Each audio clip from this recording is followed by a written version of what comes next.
ضلع کیچ کی تحصیل اور پاک ایران سرحدی علاقے مند میں آل مند رمضان المبارک نائٹ کرکٹ لیگ ٹورنامنٹ 2025 منعقد ہوا۔ ٹورنامنٹ کا افتتاح 11 مارچ کو علاقائی شخصیت کیپٹن وحیم بہرام، لبمان کے کونسلر دلیپ قادر، سر سنجر اور ثنا لاشاری نے کیا تھا۔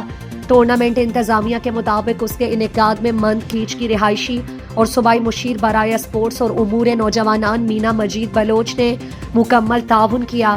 ٹورنامنٹ آرگنائزر کیپٹن ریاضی بابل نے گدروشیا پوائنٹ کو بتایا کہ ٹورنامنٹ کامیابی کے ساتھ اختتام پذیر ہوا، جس میں 30 ٹیموں نے حصہ لیا۔ تاہم فائنل مقابلے میں ملا فاضل کرکٹ کلب سورو اور شہید گل کرکٹ کلب بلوچ آباد پہنچے۔